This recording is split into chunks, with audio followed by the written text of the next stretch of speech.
Qardaş, Dubayda evlərin qiyməti nə qədərdir? Ev alanda yaşayış icazəsi verirlərmi? Nə qədər kira gəliri əldə edə bilərik? Ev almaq üçün Dubaya gəlməliyikmi? Hansı bölgədən almalıyıq? Hansı layihədən almalıyıq? Hansı əlavə xərclərimiz var? Bizə bir ümumi prosesi addım-addım izah elə, biz də bilək deyənlər üçün bu videonu çəkirəm.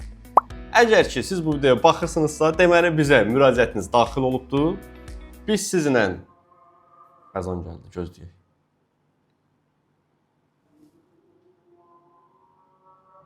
Tamam, əzan bitdi.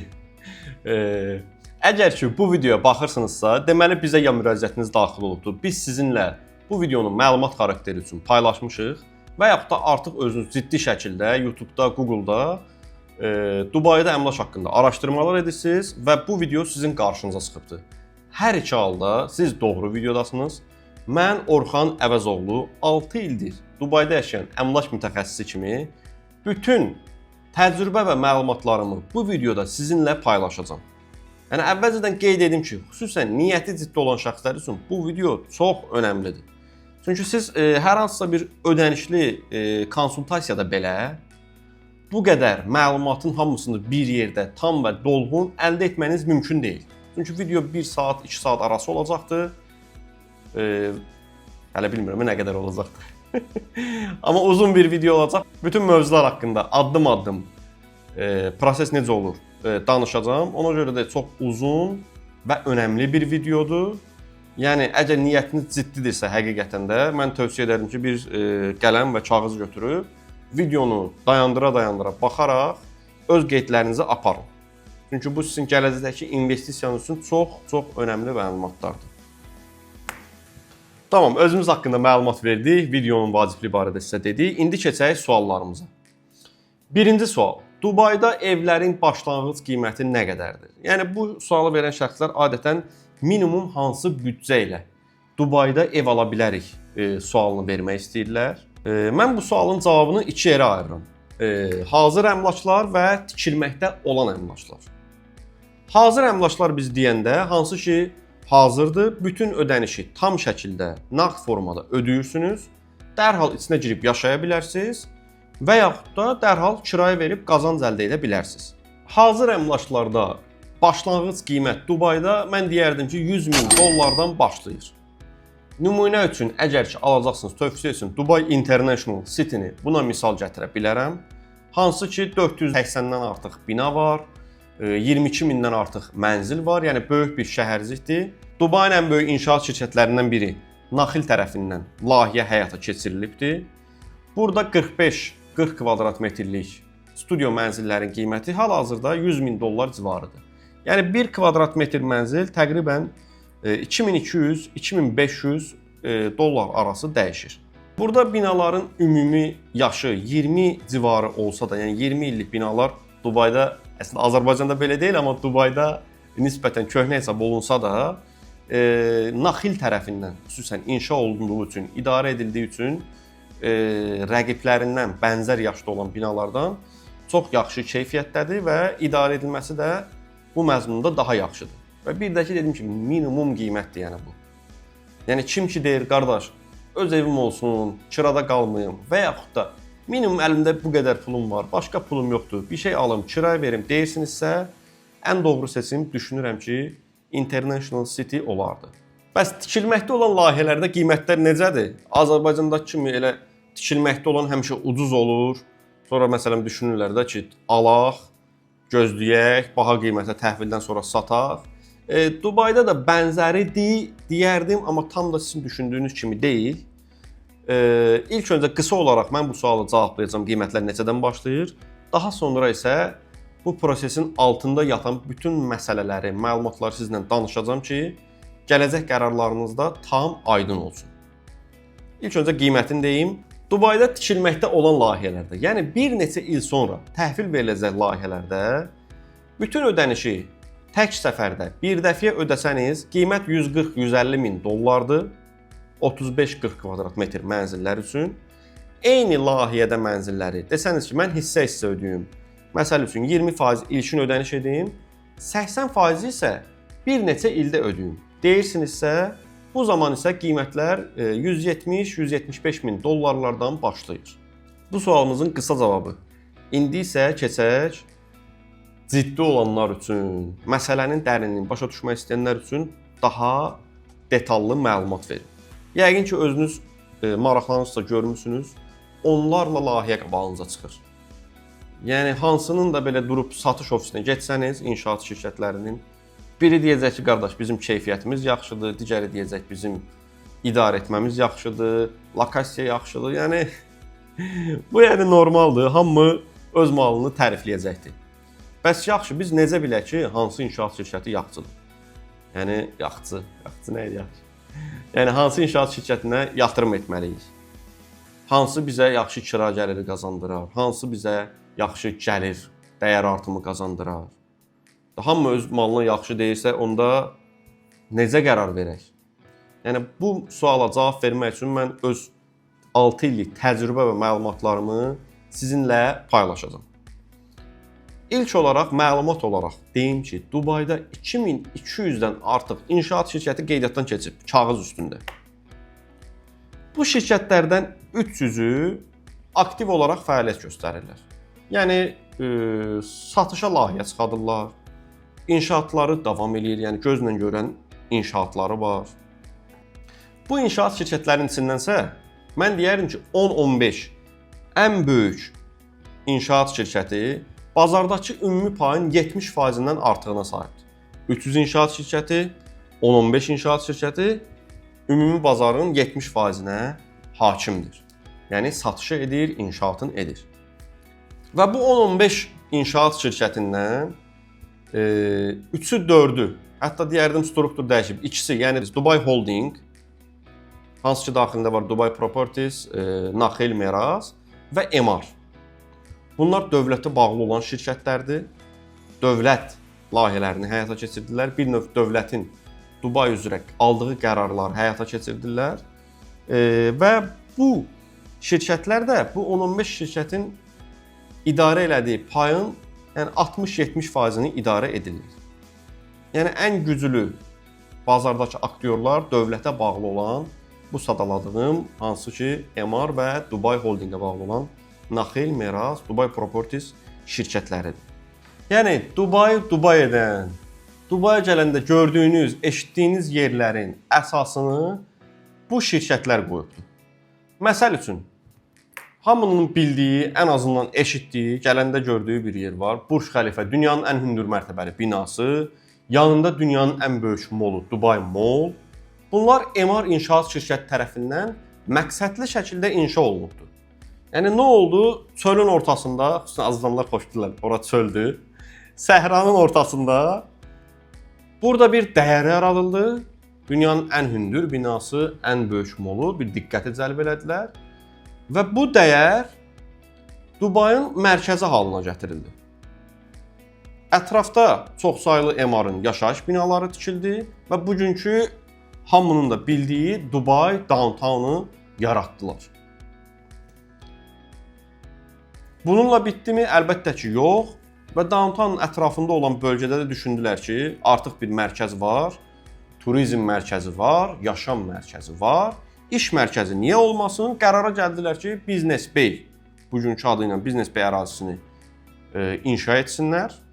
Və yenə bu zaman Dubai Properties şirkəti, Dubai Holdingə aid olan, burada başladı ilk dəfə Executive Tower-ı inşa etməyə, hansı ki 10 yaşayış binası idi və bir ən hündür Vision Tower ofis binasını inşa elədi. Yəni, bugün də bu bina öz əzəmətini qoruyur. Və artıq bura bir biznes mərkəzi halına gətirməyə planlandı. Daha sonra isə digər böyük bir layihəsi Bay Square, hansı ki 13-14 ofis binasından ibarət olan bir şəhərcik inşa etdilər. Hansı ki artıq bir biznes hubdur orası. Yəni coffee house-ların, restoranların, ofislərin olduğu və yəni mənim də bu işə iş başladığımda işlədiyimiz ofis oradaydı. Çox gözəl bir yerdir. Və bundan sonra isə digər əraziləri artıq bu Emar, belə deyək, bölgənin sahibi, Dubai Properties, bu biznes deyək ki, olan bölgənin sahibi, digər torpaqları artıq başqa inşaat şirkətlərinə satmağa başladılar. Yəni Emar burada nə etdi? mərkəz yaratdı, öz binalarını tikdi. 80%-də 20%-i digər inşaat şirkətlərinə satdı ki, siz də burada öz binalarınızı tikin. Daha sonra Dubai Properties nə etdi? Ofislər saldı. Digər əraziləri isə başqa inşaat şirkətlərinə yaxşı qiymətə sata bildilər. Çünki artıq bir orada dəyər var idi.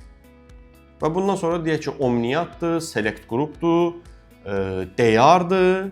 Bunların hamısı bu Business Bay bölgəsində ofis binaları inşa etməyə başladılar. Və sözsüz ki, bu bölgədə mənim sevmədiyim və burada adını çəkmək istəmirəm. Çünki spam gələ bilər videoya şikayət üzərindən. Çünki bizim əməkdaşlar da, yəni azərbaycanlılar da bəzən orada işləyirlər.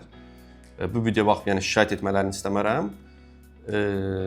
Yəni adını çox işlədiyiniz, amma əslində yaxşı olmayan inşaat şirkətləri də bu bölgəyə, yəni belə deyək, daxil oldular və öz inşaatlarını elədilər.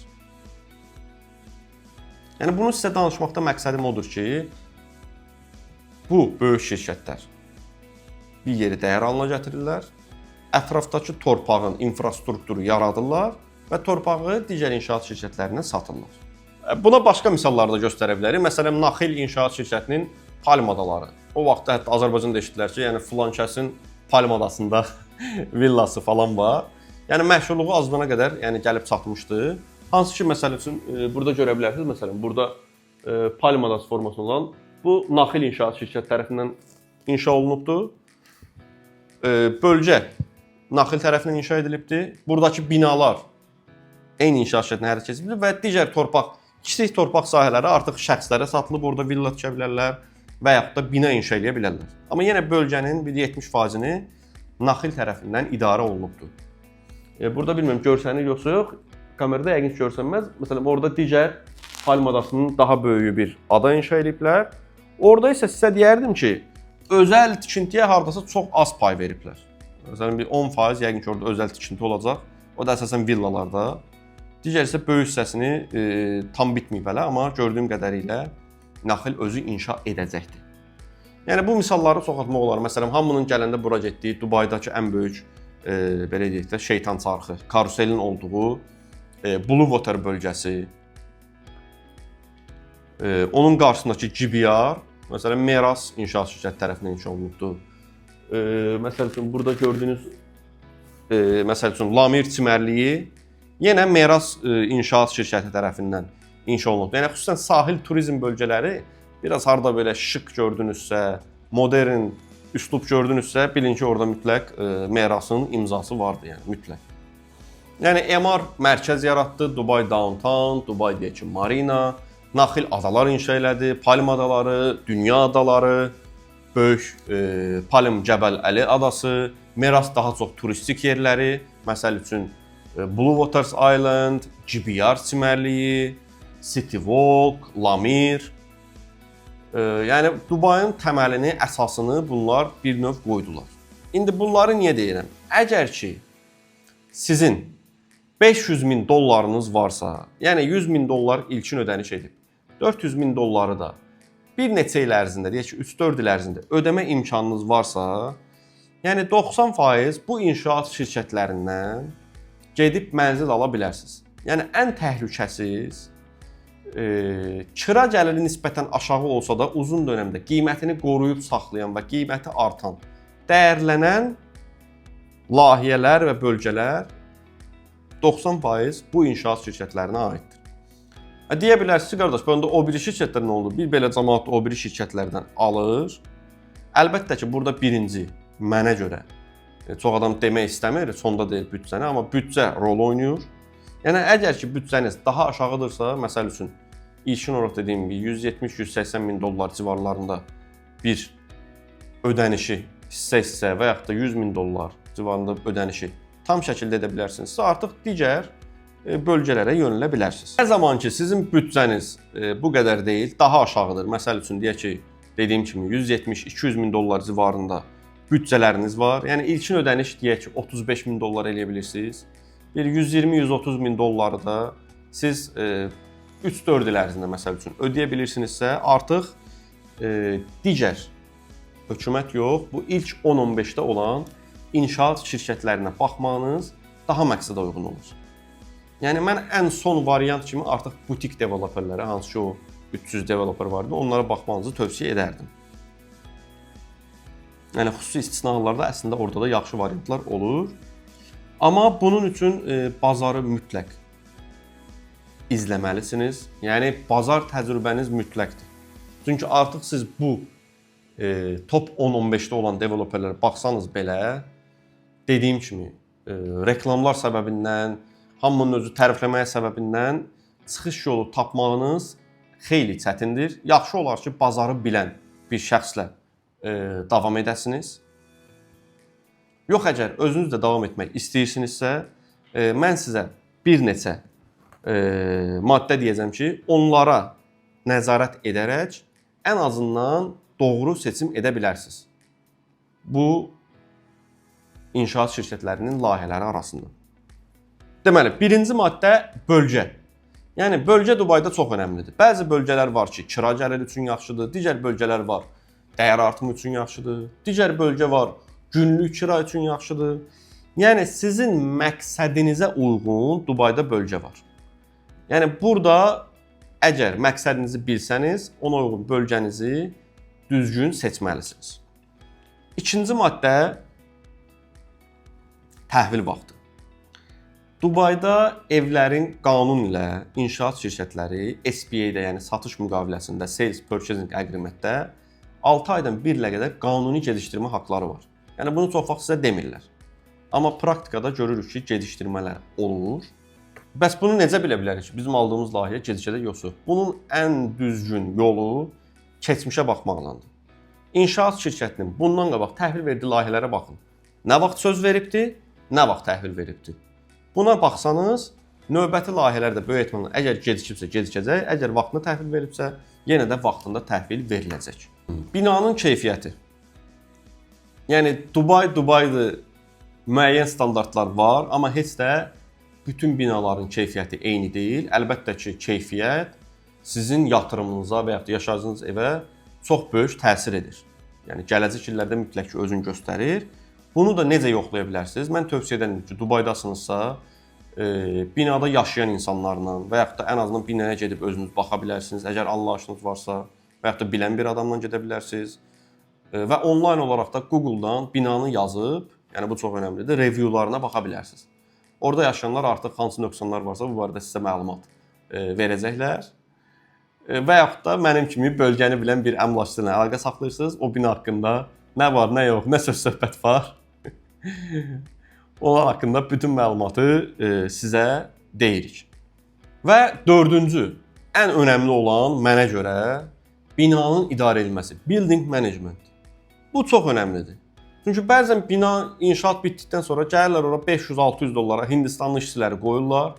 Yəni işçi xatirinə minimum belə deyək də həddi doldurmaq üçün. Bunlar da binada nə baxım yaxşı olur, binada nə idarə etmə yaxşı olur. Yəni tökülüb gedir də bina bir sözlə. Ona görə binanın idarə etməsi çox önəmlidir və building managementin necə olduğunu bilmədən, köhnə binalarına baxmadan sizə tövsiyə etmirəm ki, bu yatırımı edəsiniz. Bu dediyim 4 maddəni düzgün analiz etsəniz, mütləq ki, siz doğru qərar verəcəksiniz. Yox, mənim vaxtım yoxdur, bu məsələni peşəkarlara həvalə etmək istəyirsinizsə, bizim komanda ilə əlaqə saxlaya bilərsiniz. Keçək digər məsələyə. Dubaya gəlmədən Dubayda ev almaq mümkündürmü? Bəli, mümkündür. Xüsusən tikilməkdə olan layihələrdə proses çox asandır. Sizin sadəcə pasportunuz bizə bəs edir ki, Dubaya gəlmədən sizin adınıza evi rəsmiləşdirək. Hazır əmlaklarda da bu mümkündür. Sadəcə texniki olaraq bəzi çətinliklər var.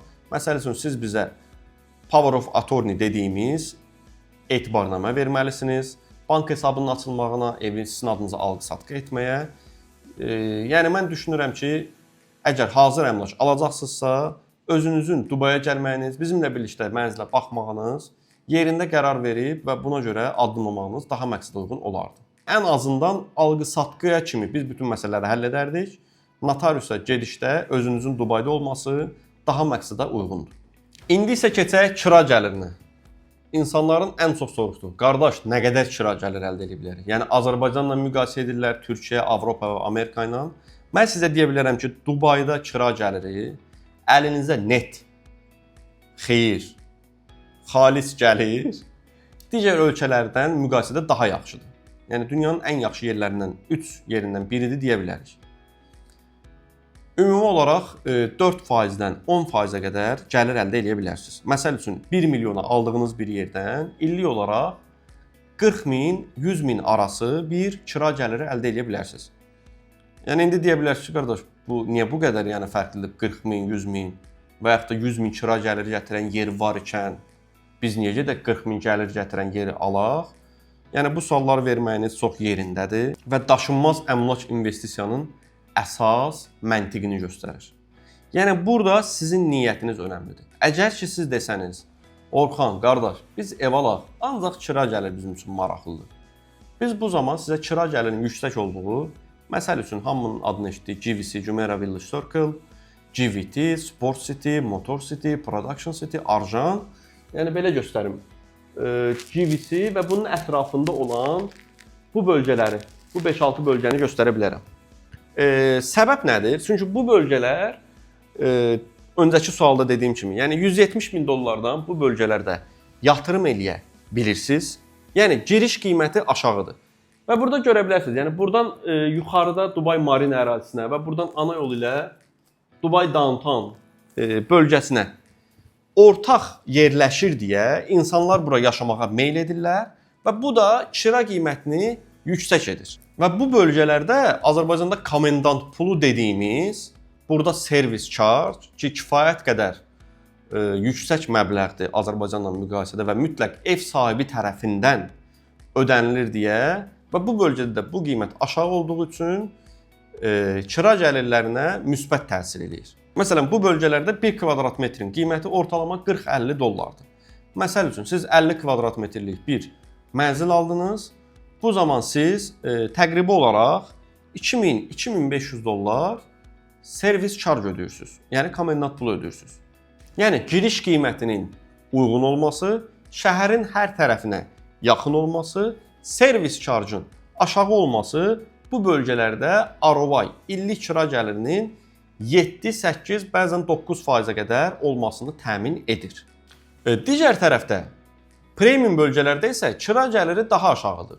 4-7% arası dəyişir. Bunun səbəbi isə dediyim kimi yaxşı mərkəzi bölgələr olduğu üçün giriş qiyməti daha bahadır və burada servis charge'lar da bu bölgələr daha lüks olduğu üçün daha yüksəkdir. Və bunlar da belə deyək, bir növ ev sahibinə mənfi təsir elədiyi üçün baha alıb servis charge'da biraz daha artıq ödədiyi üçün yüksək kira gəliri olan bölgələrdən 1-2-3% daha aşağı ola bilir. Niyə bu bölgələr seçilir? Çünki bura mərkəzi bir yerdir və evin dəyərinin qorunması, xüsusən qiymət artımı burada daha yaxşı müşahidə olunur. Yəni bu müharibə də bizə göstərdi ki, məsəl üçün Dubayın yeni gələcəyi olan, deyək ki, Burj Khalifa Dubai Mall'dan hündür bir bina tikiləcək, Dubai Creek Harbor bölgəsi. Yəni siz məsəl üçün GVC bölgəsi və ətrafındakı digər, yəni giriş qiyməti uyğun olan bölgələrdə əlimyanlı mənzillər tapa bilərdiniz. Yəni 15-20% aşağısına biz kifayət qədər mənzil alqı-satışı etdik bu dövrdə. Amma məsəl üçün müştərilərimiz Dubai Creek Harborda almaq istəyir və yaxud da digər premium bölgələrdə biz əlimyanlı mənzil tapa bilmədik. Çünki bunlar bilirlər ki, mənzilin bir dəyəri var. Yəni qiymətdə aşağı enmə olmur. Rəsmi satışlarda aşağı satış yoxdur. Və dəyər artımı da dediyim kimi bir bölgədə ki, daha hündür bir bina tikiləcək Burj Khalifədən, daha böyük bir mall olacaq Dubai Mall'dan, qiyməti mütləq artacaqdır. Arxasında da MR inşaat şirkəti var, bölgə, developer inşa ediləcəklər. Bitdi. Yəni bu gün kira gəliri az ola bilər, amma uzun ömürlüdür və dəyər artımı da daha yaxşı. İlk başda dediyim kimi, əgər büdcəniz satırsa, bu bölgələr daha məqsədə uyğundur. Yox, digər tərəfdə daha aşağıdırsa, kira gəliri yüksək olan bölgələrdən almağınız məqsədə uyğun olardı. Kira qiymətlərindən danışmışkən, kira prosesi haqqında da sizə məlumat verim. Azərbaycandan fərqli olaraq Dubayda kira illik olaraq bağlanılır və ödənişlər çek vasitəsilə edilir. Məsəl üçün 2 çek, 4 çek, 6 çek eşidə bilərsiniz. Yəni bu nə deməkdir? İllik ödəniş 2 çek isə 2 dəfəyə, 4 çek isə 4 dəfəyə, 6 çek isə 6 dəfəyə ödəyə bilir. Nümunə olaraq deyim ki, illik evin qiyməti 100 min dirhəmə kiralanırsa, və 4 çek kirası ödəniş edirsə, məsəl üçün fevral ayında bu müqavilə bağlandısa, fevral, may, avqust, noyabr hər 3 aydan bir ödənişlərin olacağı barədə yazılır, məbləğ yazılır, ev sahibinin adı yazılır və bu kira kontraktı bağlananda bu 4 çek ev sahibinə verilir və ev sahibinin bank hesabına depozit olunur. Və vaxtı çatanda deyək ki, fevral ödənişi olundu, may ayının ödənişi gəldi, vaxtında ödənişlər dərhal həmin çekdən, yəni kiraçının hesabından çəkilir və ev sahibinin hesabına avtomatik olaraq transfer olunur. Yəni burada proseslər çox şəffafdır. Yəni bizim ev sahibimiz var ki, kirasını 3 ildir ümumiyyətlə görməyib, bir-birlərini tanımırlar. Yəni buna heç ehtiyac yoxdur. Bu məsələlərin hamısını biz özümüz tənzimləyirik. Xüsusilə bizimlə, yəni mənzil olan investorlarımızın evlərinin kiraya verilməsi, idarə edilməsi, gələcəkdə satılması, bu məsələlərin hamısını əvvəldən sona qədər biz öz üzərimizə götürürük. Keçək bir digər ən çox soruşulan suallara. Qardaş, ev alanda yaşayış icazəsi verilirmi? Xüsusən burada ev alıb yaşamaq istəyən insanlar üçün bu daha çox maraqlıdır. Yəni tamam, ev aldıq, bizim icazəmiz var burada qalmağa, işləməyə, bank hesabı açmağa. Bəli, ev alanda yaşayış icazəsi verilir. Dubayda 2 viza mövcuddur.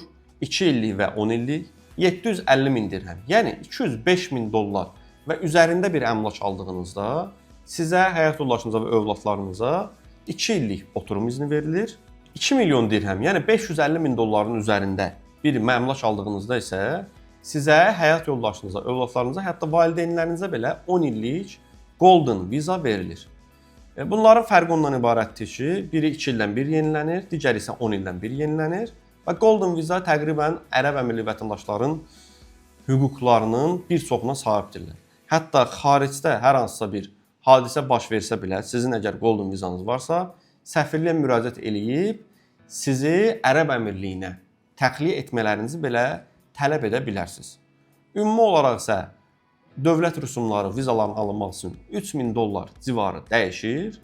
Yəni istəsəniz bizim partner şirkətlər bunu sizin üçün həyata keçirdə bilərlər. Təqribən 1000 dollar bir ödəniş edirsiniz. Yəni sizin yerinizə bu məsələlərin hamısını həll edirlər.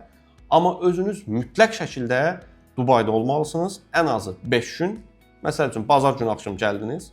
Həftə üçün biz sizi çünki aparırıq barmaq izi verilməyinə, medikal tibbi analizlər verirsiniz. Fiziki olaraq çünki Dubayda olmalısınız. Və 5 gün sonra artıq siz qayıdıb gedə bilərsiniz. Biz sizin Dubay aidinizi ala bilirik. Və bilavasitə Dubay aidisi vasitəsilə də biz sizin bank hesabınızı açırıq. Yəni evi dediyimiz qaydalarda ala bilərsiniz. Daha sonra ev üzərindən icazə, oturum icazəsi alırıq. Oturum icazəsi üzərindən bank hesabı açırıq və evinizi əgər kiralasaq, kiradan verilən çekləri bank hesabına transferini təmin edirik. Digər sualımız isə ev almaq üçün ipoteka verilirmi? Xüsusən Azərbaycanlılar bunu deyirlər ki, qardaş, evi alaq, ilkin ödənişini eləyək, verək kiraya, kiraçı ödənişləri eləsin. Bu, əgər siz Dubayda yaşayırsınızsa və 6 aydan artıq bir maaşınız varsa, mümkündür. Digər tərəfdən, əgər siz Azərbaycanda yaşayırsınızsa və yaxud da fərq etməz, hər hansı dünyanın hər hansı bir yerində yaşayırsınızsa, rəsmi olaraq gəliriniz varsa, bizə müraciət edirsiniz. Lazım olan sənədləri biz bankdakı tərəfdaşlarımıza göndəririk.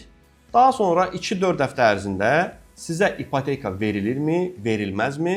Bu haqda net pre-approval dediyimiz bank sənədini ala bilərsiniz. Əgər ki biz bank pre-approval təsdiq sənədini aldığınızsa hər şey çox yaxşı. Məsəl üçün 1 milyonu aldığınız bir əmlakın 200 minini özünüz ödəyirsiniz, 80%-ni bank qarşılayır və 25 il ərzində illik 4%-dən bu ödənişləri edirsiniz. Yəni kiraçı evə qoysanız çox rahat bilin ki, kiradan gələn gəlirin yarısı bank ödənişlərinə, yarısı isə birbaşa sizin cibinizə daxil olur. İndi isə əmlak aldığınızda ortaya çıxan əlavə xərclər haqqında danışaq. Bunu çox zaman sizə demirlər, gizlədirlər, amma bu sizin büdcənizə ən az belə deyim 6-8% təsir edir. Ona görə də bunları mütləq bilməlisiniz. İlk öncə ən böyük xərc 4% DLD rüsumu. Yəni Dubai Land Departmentə, hökumətə ev aldığınız üçün evin ümumi qiymətinin 4%-ni rüsum kimi ödəyirsiniz. Məsəl üçün 1 milyon aldığınız bir yer üçün 40 min rüsum ödəyirsiniz. Əgər ki, hazır əmlak alırsınızsa, Dubayda 99% əmlak şirkətləri və əmlakçılar üzərindən aparılır. Bu halda 2% əmlak şirkətlərinə, bizim kimi əmlakçılara 2% komissiya ödəyirsiniz. Bir də qeyd edeyim ki, bu ödənişlər Azərbaycandan fərqli olaraq Dubayda qanunla tənzimlənir, müqavilədə qeyd olunur. Yəni bu ödənişlər olunmasa əmlakçının satışa müdaxilə eləmək hüquqları belə vardır. Düşünürəm ki, inşallah gələcəkdə Azərbaycanda da öz işini doğru formada görən əmlakçıların xeyrinə belə bir sistem qurular. Digər xərcin isə notarius xərcləridir. Bu da təqribən $1500 civarıdır. Və əlbəttə ki, pul köçürmələri üçün, xüsusən hazır əmlak alırsınızsa, menecer çek hazırlanması üçün yenə 1%-ə qədər bir itkiniz olur. Ümumilikdə 7-8% itkiniz var. Digər tərəfdə, əgər siz tikilməkdə olan layihədən yer alırsınızsa, əmlak şirkətlərinə, yəni bizlərə heç bir ödəniş etmirsiniz. Çünki biz öz komissiyamızı inşaat şirkətindən alırıq və sizdən heç bir ödəmə tələb etmirik.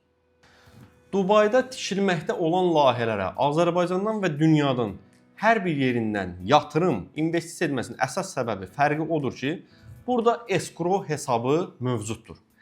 Məsələn, siz burada investor kimi ödəniş etdiyinizdə inşaat şirkətinin şəxsi hesabına yox, dövlətin inşaat şirkəti üçün xüsusi olaraq açdığı hesaba edirsiniz. Yəni sizin pulunuz, vəsaitiniz bütün hallarda Dubay hökumətinin nəzarəti altında olur. Və gələcəkdə deyək ki, inşaat şirkəti binanın 50%-ni bitirdi, hökumətə müraciət edir, deyir ki, gəl bax, 50%-ni bitirmişəm. Əgər həqiqətən də 50% bütün standartlara uyğun bitibsə, bu artıq balansındakı puldan 10%-i inşaat şirkətinə ödəyir. Deyək ki, bu 60% satdısa 20%-ni ödəyir. 70% satdısa deyək ki, 30%. 100% satanda inşaat şirkəti təqribən bütün ödənişlərin 50%-ni hökumətdən ala bilir və hansı ki, bütün ev sahibləri mənzillərə baxırlar, mənzillərdə artıq hər şeyin qaydasında olduğuna aid imzalar çəkilir. Bundan sonra inşaat şirkəti bütün ödənişi gedib hökumətdən tələb edə bilir. Yəni bu sizin hüquqlarınızı sona qədər qoruyur. Buna görə də Dubayda ev aldım, inşaatı bitəcəkmi? Mənim evimi başda kimi, yəni bir neçə nəfərə sata bilərlərmi? Bunun kimi negativ hallar mümkün deyil. Digər sualımız isə Dubayda mülkiyyət hüququ bizə aid olur, yoxsa bir neçə illik kiralanırmı? Dubayda leasehold və freehold anlayışı var.